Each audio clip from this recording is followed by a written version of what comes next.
Devil ship! Devil ship! The cry went up from the lookout at the top of the small vessel's mainmast. It was taken up by other men as sailors rushed to the starboard rail. Men pointed out to sea, stared at each other in panic, then looked aft at their captain, the governor, and Bertrand. Le Vengeur! Le Vengeur! The priest faltered in his recitation of the ritual. He stared out over the moonlit sea and saw a vague black shape beneath an expanse of white canvas. It was the foreshortened hull of a ship, a larger one than their coastal patrol craft. As he watched, a flash of orange flame erupted from the black shape. A dull boom followed a few heartbeats later. "Don't stop, priest," shouted the governor, his voice betraying barely controlled panic. "Keep invoking le bon Dieu. Bring your faith to bear against evil." Bertrand had spent many weary years in the colonies. He'd spent them ministering to godless men, blasphemers all, men who often cursed God with their dying breath. What faith he had left was as threadbare and faded as his priestly robes. But the panic of the men around him, the sight of the devil ship, suddenly brought back memories of his youth when the priesthood had been a true vocation. The young Bertrand, naive but honest, foolish but true in heart, suddenly possessed the old man. "In the name of the Father, and of the Son, and of the Holy Spirit." Bertrand spoke louder now, not caring that his voice rasped, that his throat pained him. While he held down the pages of his prayer book with his left hand, he sprinkled holy water over the stern rail with his right. He focused only on the words of faith, the words that defied Satan. He saw only the book and the flickering candle and the yellow light shimmering on the bell. There was a splintering crash as the shot from the Vengeur struck the hull of the patrol ship, and a man screamed. Bertrand did not look up, banished from his mind thoughts of the vicious splinters thrown up by a cannonball's impact.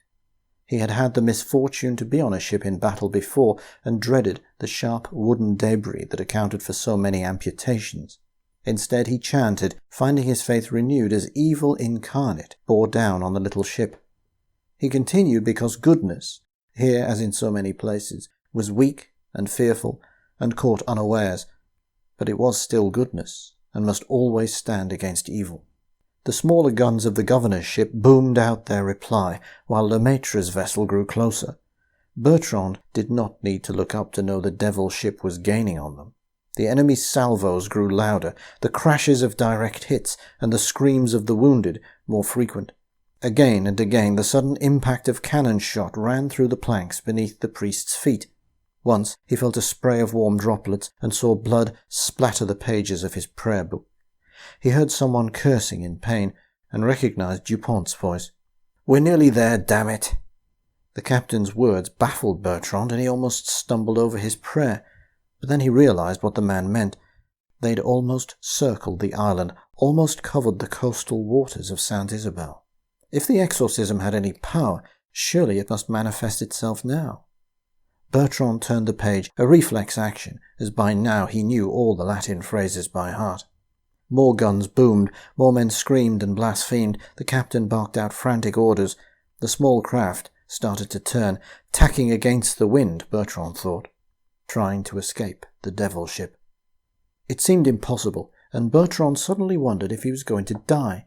He had often contemplated death, wondered if he would expire peacefully in his bed as a good Christian should. But until now, he had never thought it might be in a literal battle with the forces of evil.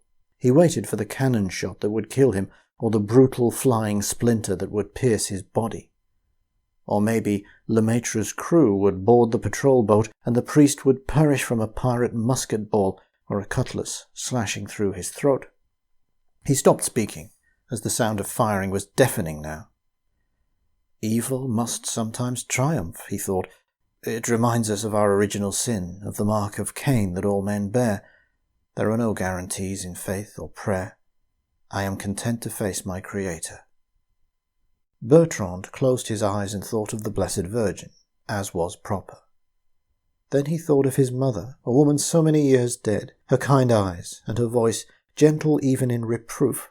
He had, he realized, become a priest not just because it was a fine vocation for a clever lad, and definitely not because he had been personally called by God. No, he had done so because his mother had taught him that love was supreme over all things. and now he knew with calm certainty he would soon be reunited with her. But death did not come. They flee! They turn away! A ragged cheer broke out around Bertrand. He opened his eyes and found himself not dead, not even scratched. Around him, in the light of one surviving lantern, he saw men busy moving bodies, the bloody and mangled dead set aside and covered with canvas, while the still living were taken below to endure the ministrations of the surgeon. "The bastard's given up," cried the first mate. "Go on, run away, you godless turds," yelled a marine. More cheering and jeering broke out among the crew, briefly drowning out the moans and cries of the wounded. Bertrand turned to see the captain making an obscene gesture at the enemy vessel.